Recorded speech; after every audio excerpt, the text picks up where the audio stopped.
करें हम first application पढ़ ली थी हमने और आज हम क्या पढ़ेंगे सेकेंड एप्लीकेशन।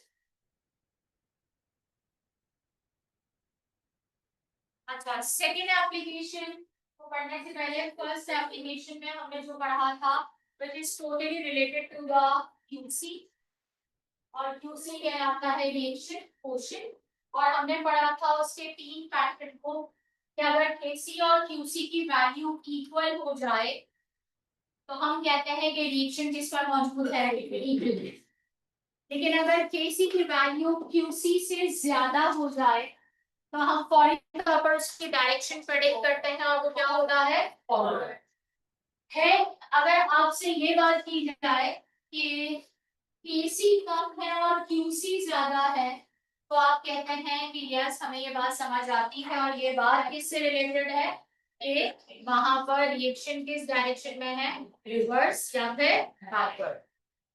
आज हम सेकेंड एप्लीकेशन पढ़ते हैं। उस सेकेंड एप्लीकेशन हमें जिससे रिलेटेड बात बताती है it is extent of reaction.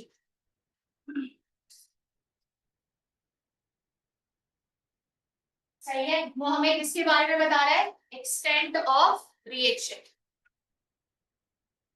ये एक्सटेंट ऑफ रिएक्शन हमें क्या जो है वो कंडीशन समझा सकता है उसे हम देख लेते हैं। First one when value of Kc is very large.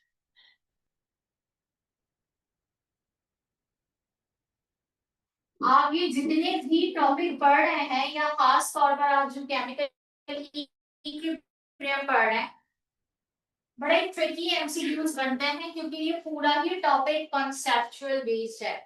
अगर आपका कॉन्सेप्ट क्लियर है तो आप आंसर तक पहुंच सकेंगे वरना आप हमेशा अपने आंसर गलत मार्क करते हैं। जब मैंने आपसे कहा when value of Kc is very large तो हो सकता है आप में से कुछ स्टूडेंट्स के दिमाग में मेरी कल वाली बात आ गई हो कि मिस ने सिखाया था कि अगर केसी ज्यादा हो जाए तो इसका मतलब है कौन ज्यादा होगा प्रोडक्ट और प्रोडक्ट ज्यादा है इसका मतलब है रिएक्शन ज्यादातर कहाँ रहा फॉरवर्ड। और रिएक्शन फॉरवर्ड रहने की वजह ये है कि रिएक्टेंट और इस प्रोडक्ट की कहानी में रिएक्टेंट है रिएक्टिव और प्रोडक्ट है स्टेबल। जिसे मैंने कहा रिएक्टिव और जिसे मैंने कहा स्टेबल मेरा ख्याल है बात समझने के लिए काफी है। लेकिन अगर मैं रिएक्टिव की जगह अनस्टेबल लिख दूं तो आप में से कुछ जो है वो बड़े परेशान हो जाते हैं कि अनस्टेबल क्या था। अनस्टेबल कहते हैं यानी वो बड़ी तेजी से रिएक्शन में क्या होता है इन्वॉल्व। इसका मतलब रिएक्टेंट फौरी तौर पर रिएक्शन में जाता है और क्या बनाता है प्रोडक्ट। लेकिन प्रोडक्ट बनने के बाद ज्यादातर कोशिश क्या करता है स्टेबल रहने की। इसीलिए रिएक्शन ऑलमोस्ट हमें कौन सी डायरेक्शन में नजर आता है फॉरवर्ड। सोचिए मैं आपके सामने यहाँ पर एक रिएक्शन लिख रही हूँ दैट इज ओजोन और मैंने यहाँ पे लिखा ऑक्सीजन। ये हमारा एक एनवायरमेंटल रिएक्शन है, सही है। और हम बात कर रहे हैं स्ट्रेटोस्फीयर से रिलेटेड कि स्ट्रेटोस्फीयर जो आपने एनवायरमेंटल केमिस्ट्री पढ़ा था वहां पर आपके पास कुछ लेयर्स थी troposphere strato and then so then फिर मेसो थर्मो और सारी कहानी। मुझे सिर्फ इसकी बात इस रिएक्शन का जो केसी है वो almost equals to 10 to power 55। किसके बराबर है 10 टू पावर 55। 10 टू पावर 55 का मतलब बड़ी लार्ज वैल्यू है। और लार्ज वैल्यू का मतलब क्या है ओजोन मुसलसल क्या हो रहा है डीकंपोज होके क्या बना रहा है ऑक्सीजन। लेकिन ऑक्सीजन दोबारा से क्या नहीं बना रहा है ओजोन। सोचिए अगर ये प्रॉब्लम सॉल्व हो जाए तो फिर तो हमारा रोना ही खत्म हो जाएगा ना कि वो जो एटमॉस्फेयर में ओजोन लेयर डिप्लीट हो रही है तो ऑक्सीजन खुद ही रिएक्ट कर करके क्या बनाएगा ओजोन को बना देगा। फिर हमें यहाँ पे बैठकर CFCs की बजाय HCFs को यूज नहीं करना पड़ेगा, हमें ऑल्टरनेटिव्स नहीं निकालने पड़ेंगे। हमें ऐसे कंपाउंड्स पे पाबंदी नहीं लगानी पड़ेगी जिसकी वजह से ओजोन लेयर क्या होगी, डिप्लीट हो, तो फिर वहां बन जाएगी। तो इसमें ओजोन क्या है, यानी रिएक्टेंट क्या है, अनस्टेबल, फॉरेन रिएक्ट करता है, लेकिन प्रोडक्ट क्या है, स्टेबल। तो ऐसे तमाम रिएक्शन जिसमें रिएक्टेंट फास्टली रिएक्ट कर सकता है, जिसमें रिएक्टेंट की स्पीड क्या है, ज्यादा, जिसमें रिएक्टेंट की कॉन्सेंट्रेशन क्या है, ज्यादा, जिसमें रिएक्टेंट का टेम्परेचर क्या है, ज्यादा। हम तो यही कहते हैं ना, स्पीड ऑफ रिएक्शन इन्हीं तमाम फैक्टर से रिलेटेड है। तो आपके पास रिएक्शन ऑलमोस्ट इस डायरेक्शन में रहेगा, फॉरवर्ड, यानी इस रिएक्शन में इक्विलिब्रियम एस्टैब्लिश होने के चांसेस बिल्कुल भी नहीं। सही है, बैकवर्ड आ भी गया तो माइनर क्वांटिटी में आएगा, लेकिन इतना नहीं आ सकता कि जितनी तेजी से फॉरवर्ड है उतनी तेजी से क्या हो, बैकवर्ड। तो reaction remains almost in which direction, forward. Next बात, मैंने आपसे कहा सेकंड वन वैल्यू, और मैंने आपसे अब ये बात की when value of Kc is very large.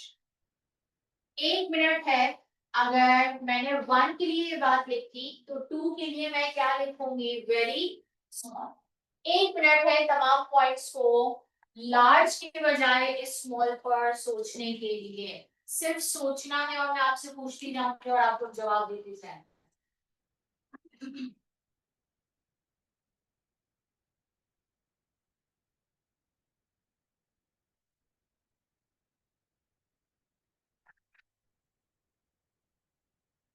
हमें डन, बताओ रिएक्टेंट स्टेबल या अनस्टेबल, स्टेबल। तो फिर अनस्टेबल कौन है, तो रिएक्शन ऑलमोस्ट किस डायरेक्शन में रहा, कौन सी डायरेक्शन में, बैकवर्ड। इसका मतलब आपने यहाँ सेट, इसका मतलब है प्रोडक्ट क्या है, कार्बन। और अनफॉर्चुनेटली जो थोड़ा बहुत प्रोडक्ट बना भी, वो भी फौरी तौर पर डिकम्पोज होकर दोबारा से क्या बना गया, रिएक्टेंट। इसका मतलब आप यहाँ पे ये बात जानते हैं, मैं आपसे कहूँ 10⁻⁻13 किसी की केसी वैल्यू है, और जिसकी रिलेटेड मैं आपसे केसी वैल्यू बात कर रही हूँ, मैं उसकी एग्जांपल आपको लास्ट में दूंगी। मैंने लिखा हाइड्रोफ्लोरिक एसिड, और ये डिकम्पोज होकर क्या बना दे, हाइड्रोजन और क्लोरीन गैस। और आप सब जानते हैं HF बन गया तो बन गया, नहीं बना तो फ्लोरीन कभी भी रिएक्शन में इन्वॉल्व आसानी से नहीं होता। लेकिन अगर बन गया तो अपनी इलेक्ट्रोनेगेटिविटी को फुली तौर पर यूज करता है, और इस बॉन्ड को क्या बनाता है, स्ट्रॉन्ग। तो इसे डीकम्पोज करना, जैसे किसी रिएक्शन में लेकर जाना इतना आसान नहीं। इसकी ही बात मैंने क्यों की, इतने रिएक्शंस भरे पड़े हैं, क्यों हम उसकी बात नहीं करते हैं, सही, क्योंकि ये हाइड्रोफ्लोरिक एसिड बाकायदा पूरी एक इंडस्ट्री चला रहा, and that is glass industry. ये जो ग्लास इंडस्ट्री है, अगर आपको याद हो तो हमने इंडस्ट्रियल केमिस्ट्री में कभी किसी जमाने में ये पढ़ा था कि एक एचिंग प्रोसेस होता है। एचिंग प्रोसेस कहते हैं ग्लास के ऊपर डिफरेंट डिजाइनिंग करना। Remember, I am not talking about the printing on the glass, सही, मैं बात कर रही हूँ ग्लास से रिलेटेड, उसके ऊपर डिफरेंट डिजाइनिंग करना। वो डिजाइनिंग करने में हमें जो एसिड हेल्प करता है, that acid is known as HF। अब आप उसे पानी से वॉश करें, आप उसमें डिफरेंट ऑयली सब्सटेंसेस रखें, आप उसमें एसिड से रिलेटेड काम करें, आप उसको डिफरेंट जो है वो डिश वॉशिंग बार्स पे लेके जाएं, वो बेसिक मीडियम है, या फिर आप उसके अंदर कॉन्सेंट्रेटेड एसिड रखें, किसी किस्म का कोई फर्क नहीं पड़ेगा उसके ऊपर, यानी उसका डिजाइन खत्म नहीं। क्यों नहीं होगा, क्योंकि ये डिकम्पोज नहीं। सही, इसी तरह इंफ्रास्ट्रक्चर में भी जितने भी ग्लास मटेरियल पर आपको डिजाइनिंग नजर आते हैं, वो इंफ्रास्ट्रक्चर में भी वेदर कंडीशन चाहे कुछ भी हो जाए, सनलाइट हो, या फिर आपके पास एसिडिक रेन हो, या फिर आपके पास जो एनवायरमेंटल फैक्टर्स हो, पॉल्यूटेंट इंक्रीज हो, लेकिन उस ग्लास मटेरियल पे फर्क नहीं पड़ता है। क्यों, क्योंकि हमने वहां पर एचिंग प्रोसेस में किसे यूज किया है, HF, which is known as hydrofluoric acid। जब आप इस रिएक्शन की बात करते हैं तो मेरा ख्याल है अब आपको ये बात समझ आ गई कि रिएक्टेंट क्या है, स्टेबल, और प्रोडक्ट क्या है, अनस्टेबल। इसका मतलब हम बड़ी आसानी से ये बात कह सकते हैं कि रिएक्शन ऑलमोस्ट रहा ही किस डायरेक्शन में है, बैकवर्ड। थोड़ा बहुत रिएक्टेंट, ऐसे रिएक्टेंट के मैंने अगर ये 100 ग्राम्स ले लिया तो शायद 2 ग्राम डिसोसिएट हो गया, लेकिन 98 ग्राम्स रिमेन्स सेम। लेकिन जो 2 ग्राम से डिसोसिएट हुआ वो भी दोबारा क्या करता है, वहां पर रिएक्टेंट में कन्वर्ट।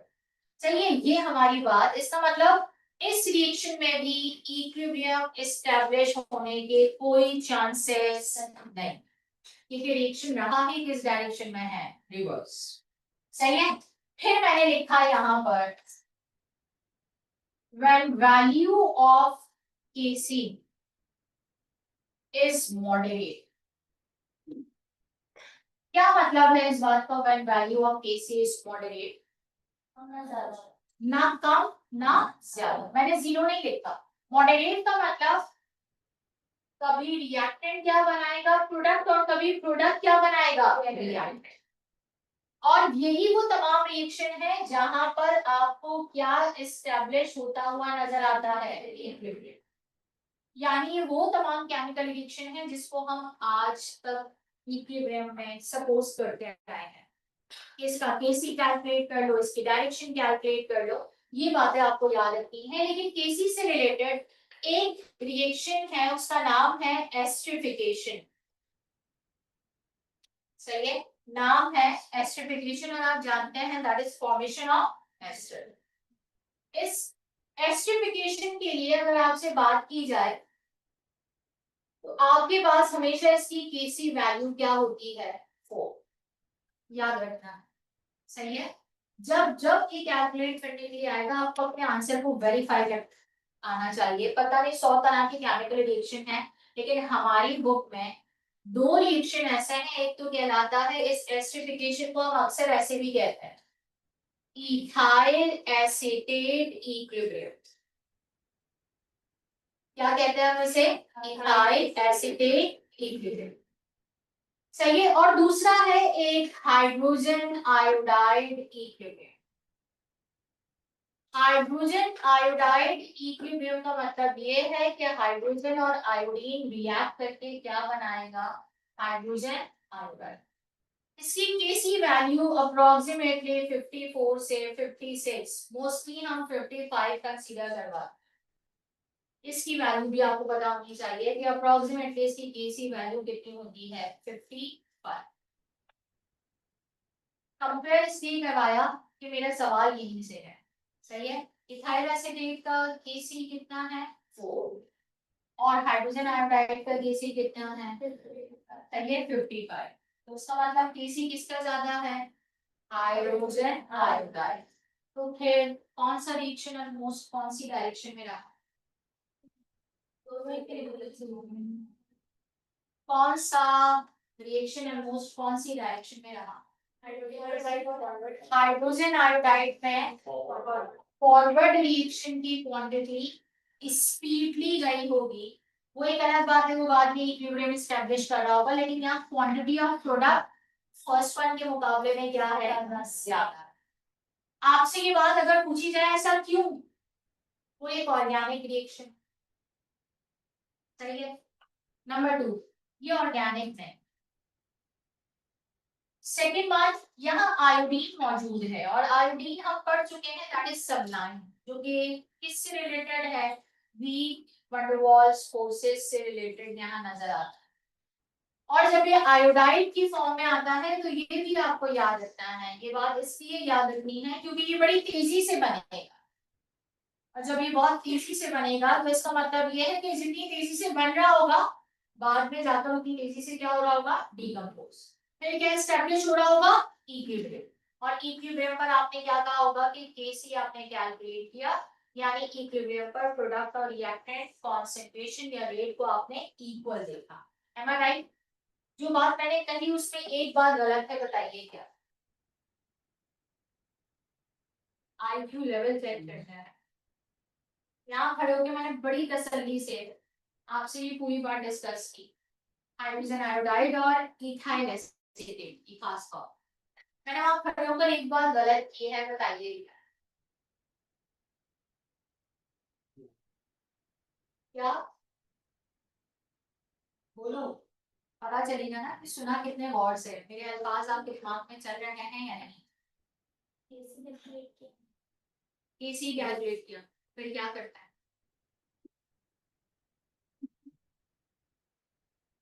दूसरा, कोई आवाज आ रही है? क्यूसी की वैल्यू, मैंने क्यूसी का नाम नहीं लिया, जो कहा है बस उसी में गलत।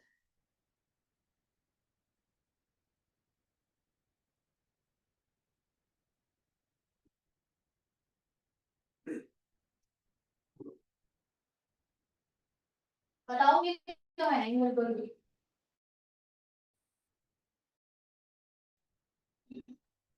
घर जाके जब ये अपलोड हो जाएगी तो पढ़ के तुम लोग बता सको तो बता देना। मैं फिलहाल बात तो सुन रहा है लेकिन उसके दिमाग की खिचड़ी कहीं और पहुंची। तो खुदारा उस खिचड़ी को पकाना बंद करो और क्लास में मौजूद रहो ताकि एक एक बात दिमाग में चले। हम ये समझते हैं कि हमारी आवाज आपके दिमाग के अंदर गूंज रही होगी और रिपीटेडली आप उसे सुनते हैं। हाँ, ये बात कही सही है। यहाँ मैंने जब इन दोनों को कंपेयर किया तो इस हाइड्रोजन आयोडाइड से रिलेटेड मैंने एक बात गलत बोली जिस पर तुम लोगों को ऑब्जेक्शन फौरन आना चाहिए था, क्योंकि मैंने अपना केमिकल इक्विलिब्रियम से रिलेटेड बात उसी से रिलेटेड स्टार्ट की थी।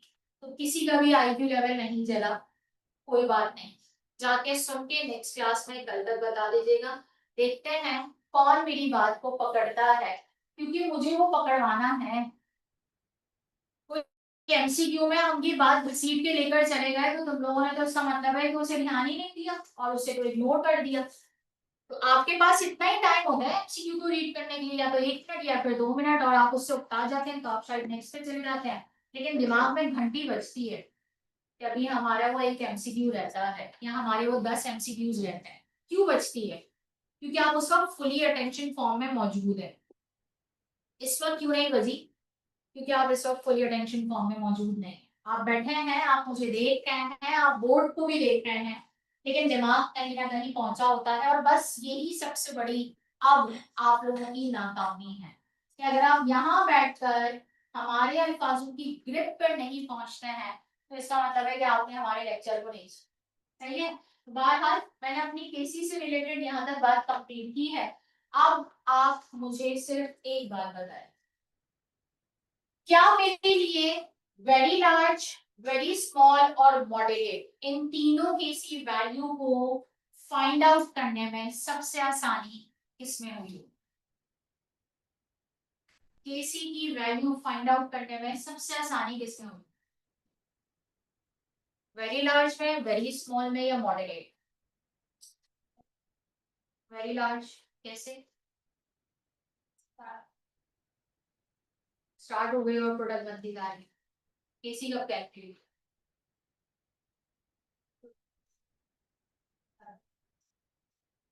वेरी लार्ज का मतलब है कि पहले तो वो फॉरवर्ड जाता ही रहा, लेकिन हम इस इंतजार में भी तो रह रहे हैं कि शायद ये हमें शुरू में तो नहीं पता होगा ना ये फॉरवर्ड ही जाएगा।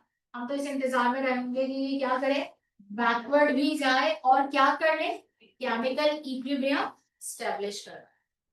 सही है। फिर वेरी स्मॉल, हम किस इंतजार में रहे? प्रोडक्ट बन जाए, प्रोडक्ट बन जाए, प्रोडक्ट बन जाए, रिएक्शन फॉरवर्ड डायरेक्शन में इतना आया ही नहीं।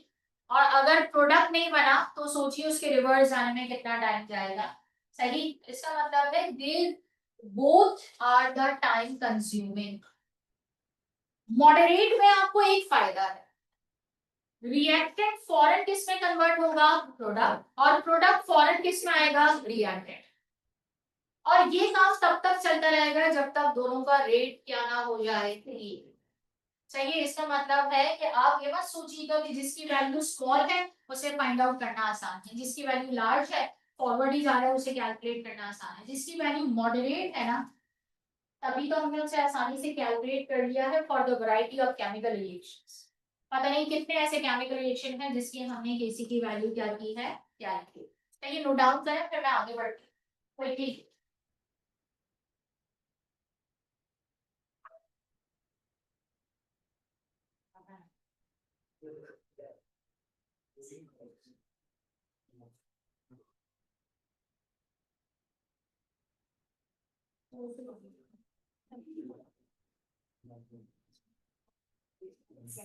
कोई भी बगैर बातचीत के जिससे बात करनी हो क्लास से उठ के खामोशी से बाहर जाके बैठ सकते हैं, मुझे कोई अफसोस नहीं होगा निकालने में।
हमें डन।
अब एक ऐसी बात पढ़ता है जो हमने पहले नहीं पढ़ी, that is known as relation between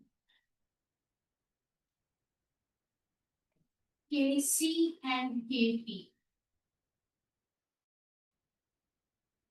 class में कोई स्टूडेंट ऐसा है जो हमने यहाँ पर आपको टॉपिकल पास्ट पेपर्स दिए हैं, कोई ऐसा स्टूडेंट है जो किसी भी टॉपिक को, चाहे वो बायो हो, फिजिक्स हो या केमिस्ट्री हो, तो वो टॉपिक टीचर डिस्कस कर लेता है या वो टॉपिक खत्म होता है तो वो जाकर उसके पास पेपर या उसके टॉपिकल एमसीक्यूज को पास पेपर से सॉल्व करता हो। कितने बच्चे ये बात एक्सरसाइज में रखे हुए, जैसे फॉर एग्जांपल केमिकल काइनेटिक्स खत्म हो, सॉलिड खत्म हो, लिक्विड खत्म हो, उसके टॉपिकल पास पेपर उसी वक्त जाके सॉल्व कर लिए, देखने के लिए किस पैटर्न का एमसीक्यू हमसे पहले पूछा जा चुका है, और तभी आपकी प्रैक्टिस होगी कंप्लीट। आप में से मेजॉरिटी ने हैंड रेज नहीं किया है, इसका मतलब है आप लोगों ने उसे संभाल के रखा हुआ है। सही है, बुक जितनी गंदी होती है ना खराब होती है, पढ़ने वाले का लुत्फ और पढ़ने वाले का तरीका बता देता है कि उससे यूज। स्टूडेंट की बुक जितनी साफ सुथरी होगी ना, वो भी पता चल जाएगा कि या तो वो बहुत सलीके वाला है या फिर उसने बुक के पेजेस को भी ओपन करने की जरूरत महसूस नहीं। तो अभी तक नहीं किया था ना, तो आज से अपने 3 दिन का ये टारगेट बना के रख लें कि कम से कम हमने फर्स्ट ईयर के जितने टॉपिक्स मिस के साथ पढ़े हैं, सही है, ऑर्गेनिक तो फिर कंबाइन होके सवाल आते हैं, कोई बात नहीं, आप उसको आखिर में भी सॉल्व कर सकते हो जब आपके सारे कॉन्सेप्ट बन जाए। लेकिन कम से कम मेरे साथ आपने जो कुछ पढ़ा उसमें केमिकल काइनेटिक्स और केमिकल इक्विलिब्रियम, मैं संडे आपसे जो मुलाकात करूं तो फिर मुझे ये जवाब हर एक के पास से आना चाहिए कि हमने वो टॉपिकल पास पेपर के क्वेश्चंस क्या कर लिए सॉल्व, क्योंकि मुझे पता है आप सबके पास वो बुकलेट मौजूद है। तो ये तो उसे संभाल के नहीं रखना है, मुझे जवाब दीजिएगा, मैं उसमें से सवाल करूंगी।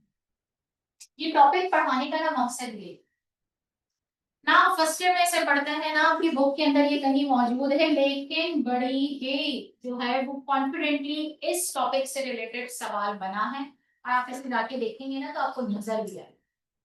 Relation between Kc and Kp, कल हमने वैसे एक फॉर्मूला पढ़ा था केसी और केपी का, लेकिन वो तो कैलकुलेशन फॉर्मूला था, जब तक आप सॉल्व नहीं करेंगे तब तक आप उसे कन्वर्ट नहीं कर सकते। लेकिन हम relation between Kc and Kp से ये सीखते हैं, number one, when Kp is greater than Kc. Number two, when Kp is lesser than Kc. Number three, when Kp equals to Kc. हम किसी भी रिवर्सिबल रिएक्शन को देखकर ना ये प्रेडिक्ट कर सकते हैं, और हमें प्रेडिक्ट करना आना चाहिए।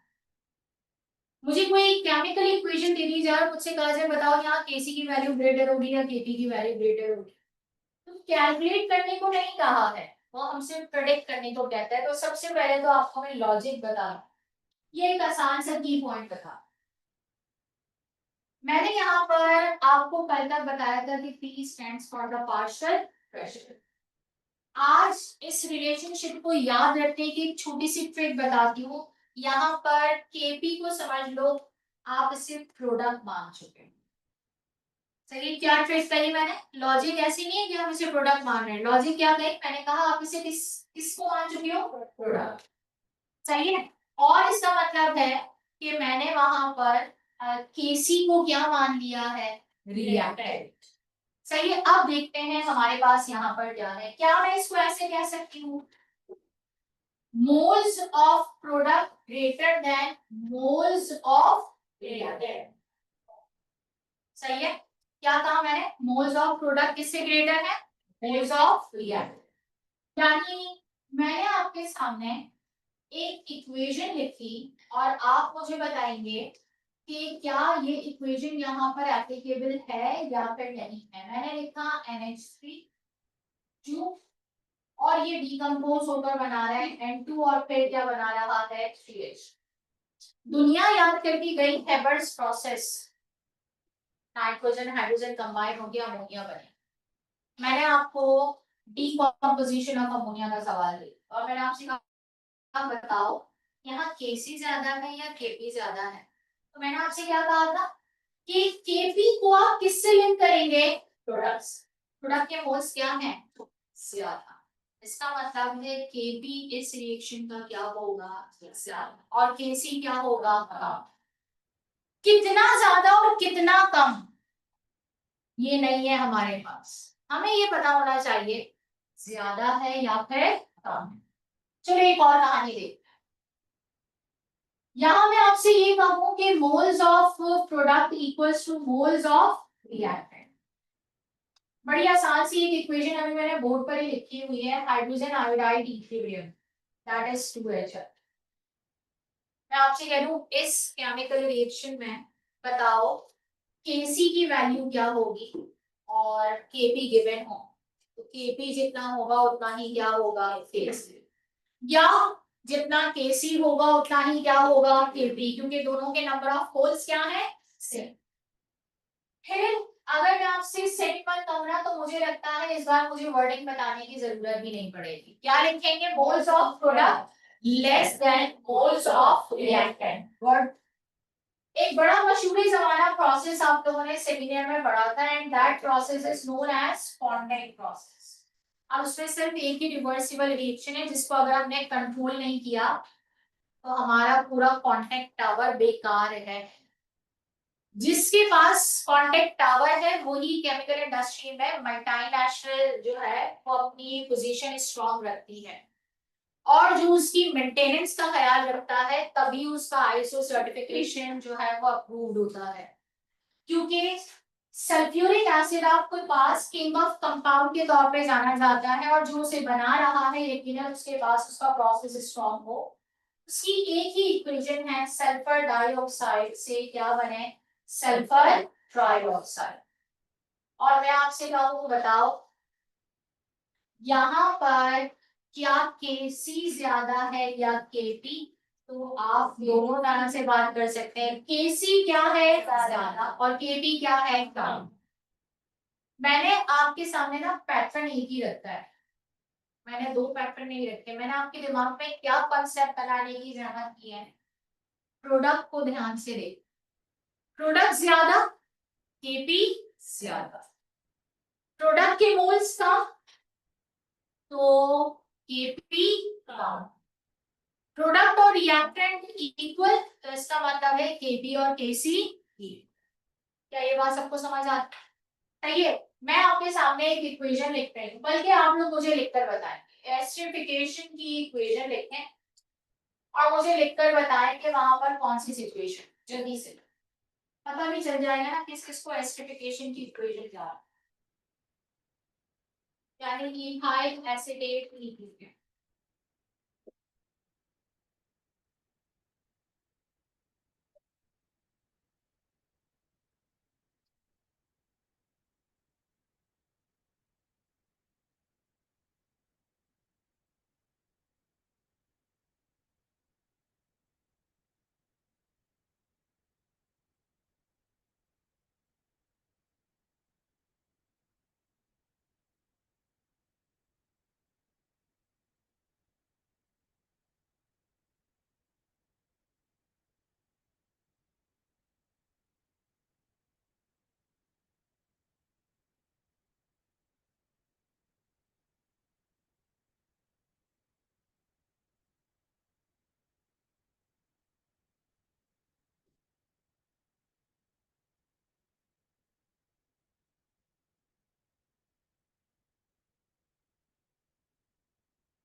कितने बच्चे एस्ट्रिफिकेशन लिख चुके हैं, बताओ आप क्या लिखते जी।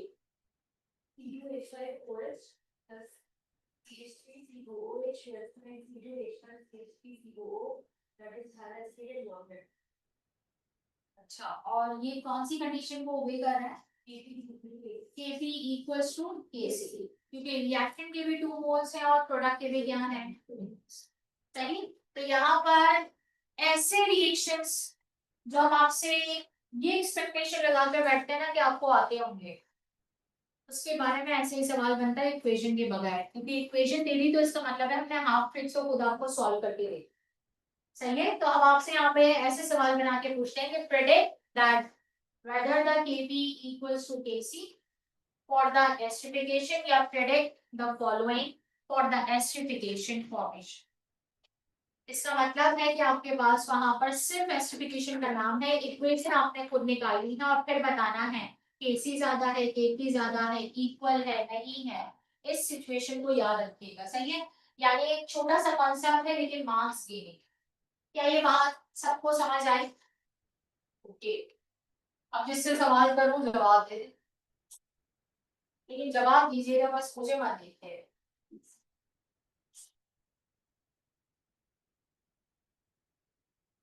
आप वेरी गुड, जवाब देना था आप लोग, मेरी अच्छाई के लिए जवाब दिया करें। मैंने सिर्फ सवाल पूछना था, ये तो आप लोग दुआएं कर करके गिरा देंगे। अच्छा, तो बताइएगा, पूछ लो ना। बताया उसमें रहम करिए ना। ये मुस्तकबिल के डॉक्टर की नींद मेरे लिए इतना मुश्किल क्यों बनाते हैं। पिछले ट्यूसडे में बीमार हो गई थी और आज गिरते गिरते मैं, जब से मैंने इनका एक सरप्राइज टेस्ट अनाउंस किया हुआ है ना, तभी से बुरे हालात में हूँ। तो बहरहाल मुझे ये बताइए, हमने कल की क्लास से लेकर आज तक क्या क्या पढ़ा।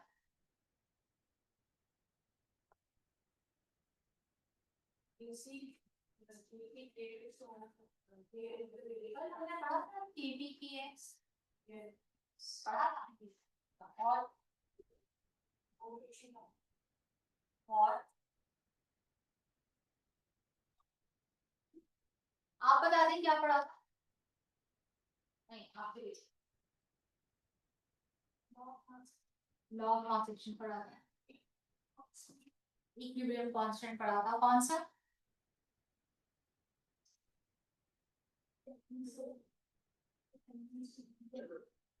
टेम्परेचर पर डिपेंड करता है। इक्विलिब्रियम कांस्टेंट कौन सा पढ़ा था।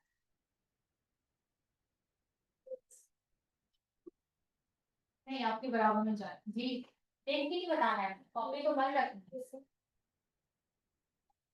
KPKS CN चलिए KC ये सब पढ़ा। अच्छा तो लास्ट वन आप बताओ, और क्या पढ़ा था हमने।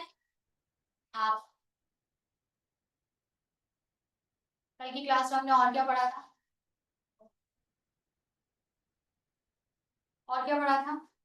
Case varying the temperature, the application will the application की direction और extent prediction of direction of prediction of extent as per। सही, कल हमने डायरेक्शन ऑफ एक्शन तक पढ़ा था, केसी से रिलेटेड हर एक इंफॉर्मेशन पढ़ी थी।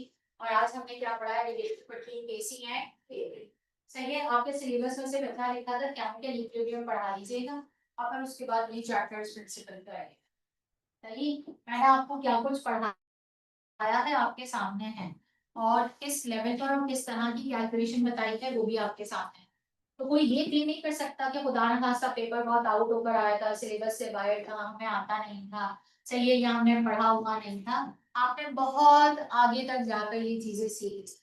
तो ये अब हम आते हैं अपने सिलेबस पर दोबारा, और वो है अब हमारे सिलेबस का topic which is called as Le Chatelier's principle. इस टॉपिक की मजेदार बात यह है कि आप जिस यूनिवर्सिटी के लिए भी अप्लाई करना चाहते हैं और आप जिस फील्ड के लिए भी अप्लाई करना चाहते हैं, मैं थोड़ी देर के लिए BDS और MBBS को दिमाग से निकाल दूं। सही है, मैं जेनेटिक्स को देखूं, मैं बायोटेक्नोलॉजी को देखूं, मैं बायोमेडिकल साइंस को देखूं, मैं फॉरेंसिक को देखूं, मैं माइक्रोबायोलॉजिस्ट के तौर पर देखूं, मैं डी फार्मासिस्ट के तौर पर देखना शुरू करूं। सही है, मैं केमिस्ट्री की ही फील्ड में जाना पसंद करूं। सही, for the quality control department, जो कि ISO सर्टिफिकेशन से रिलेटेड होते हैं लोग। ये इतनी सारी फील्ड्स, आप जिस फील्ड में भी जाएंगे ना वहां टेस्ट होता है, और जब टेस्ट होता है वहां इस टॉपिक को या इस जैसे टॉपिक्स को इग्नोर कर देना इम्पॉसिबल। जो O लेवल का स्टूडेंट है वो भी, जो सेम बोर्ड है, फेडरल है, आफान बोर्ड है, KPK है, बलूचिस्तान है, ये वो टॉपिक है जो सबका बड़ा मेजर कॉमन टॉपिक निकलता है। सही है, तो इसमें सवाल भी बड़े प्यारे बनाए जाते हैं, और ऐसे बनाए जाते हैं कि जो हम पढ़ के बड़ी आसान बात जाते हैं, लेकिन ऐसे वर्ड्स ट्विस्ट किए जाते हैं कि हम अपने ही पक्के वाले कॉन्सेप्ट पर भी बदगुमान होना शुरू हो जाता है कि शायद हमें आता नहीं है, या फिर यहाँ गलत लिखा हो। ये कहना तो बहुत आसान है ना कि क्वेश्चन गलत है। सही है, आज तक कोई इंसान ऐसा नहीं बोलता है कि हम गलत हैं। सही है, हमेशा क्या होता है, क्वेश्चन गलत है या पेपर गलत है या हमें समझाया नहीं गया, तो ब्लेमिंग गेम करना बहुत आसान, लेकिन उसका सुधार बड़ा मुश्किल होता है कि हम अपने आप की इम्प्रूवमेंट कर लें, या हम इतना पढ़ के जाएं कि बाद में हमें किसी को ब्लेम करना ही ना पड़े। ये भी कुछ ऐसे ही टॉपिक्स। कोई जानता है ली चैप्टर प्रिंसिपल क्या है, इसका दूसरा नाम क्या है। आप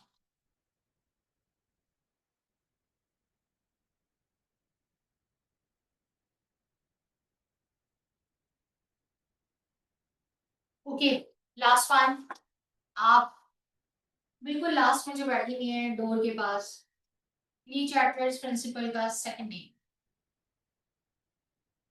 आप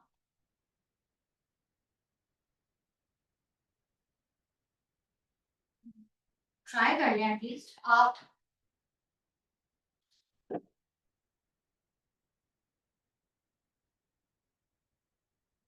यस,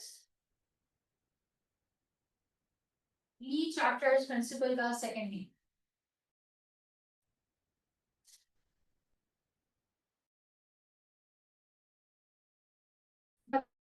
बताना चाह रहे।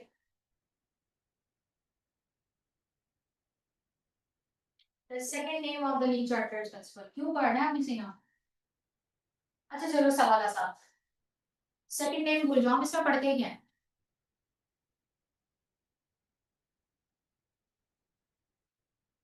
पैरामीटर चेंज तो उसको इक्विलिब्रियम फिर से गेन कैसे करना हो। इसका सेकंड नेम इसका मतलब है कि आपके अंडरस्टैंडिंग पॉइंट्स में होना चाहिए। हम इसको यहाँ इसलिए पढ़ते हैं कि आखिर वो कौन सी ऐसी चीजें हैं, अभी तक तो हमने पढ़ा था आखिर कौन सी ऐसी चीजें जिससे इक्विलिब्रियम एस्टेब्लिश हो जाएगा। अब हम इस टॉपिक में वो पढ़ते हैं कि आखिर कौन सी ऐसी चीजें हैं जिससे इक्विलिब्रियम डिस्टर्ब हो जाएगा। इसका मतलब है जब काइनेटिक्स पढ़ा था ना तो उसके फैक्टर्स के टॉपिक का नाम फैक्टर्स ही था, factors affecting rate of chemical reaction.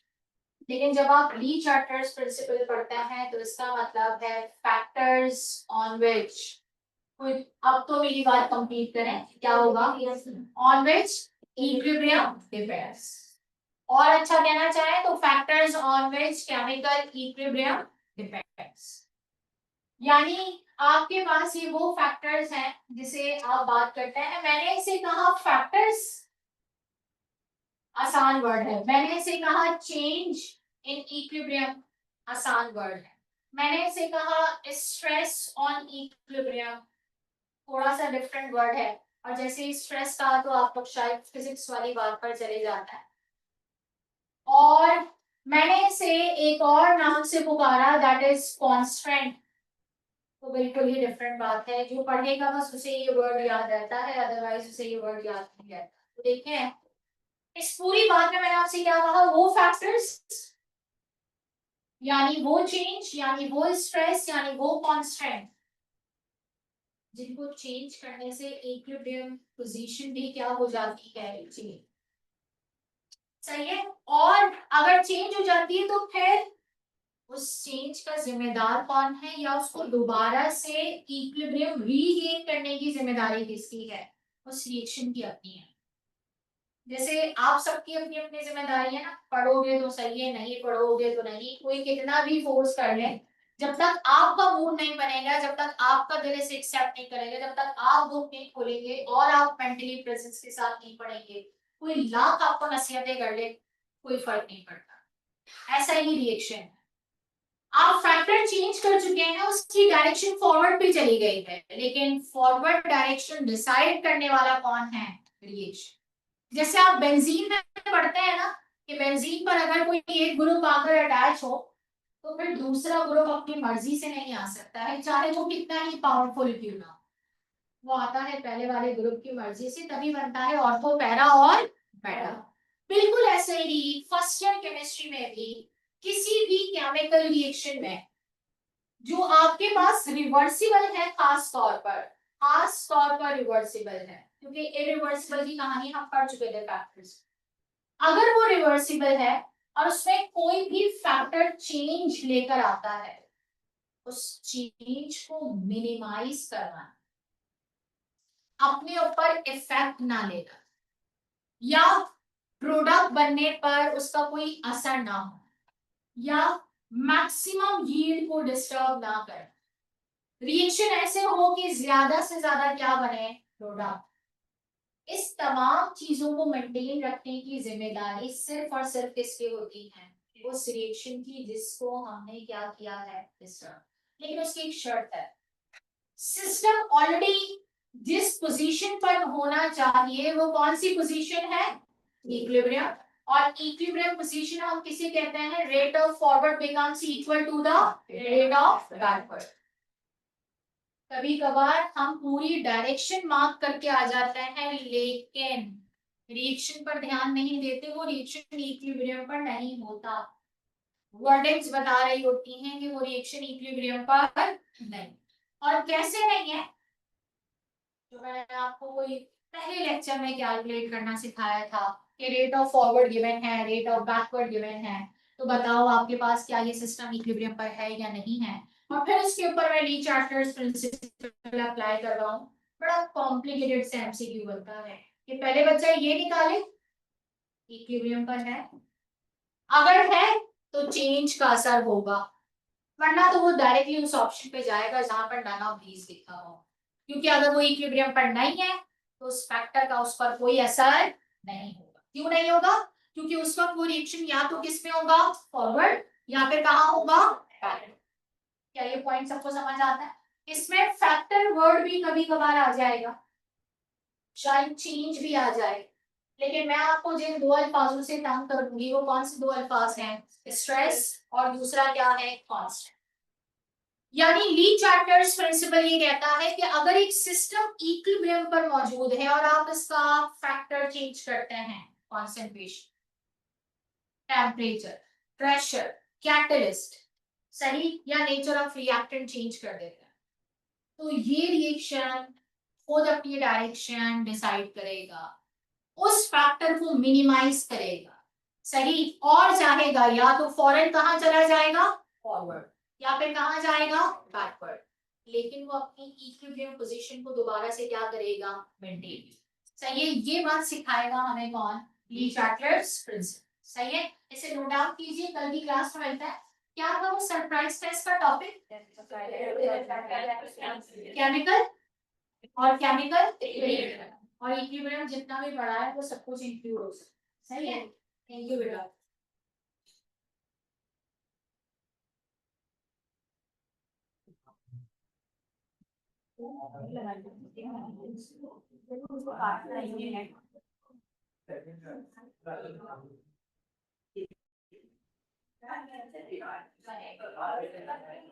हमारे भी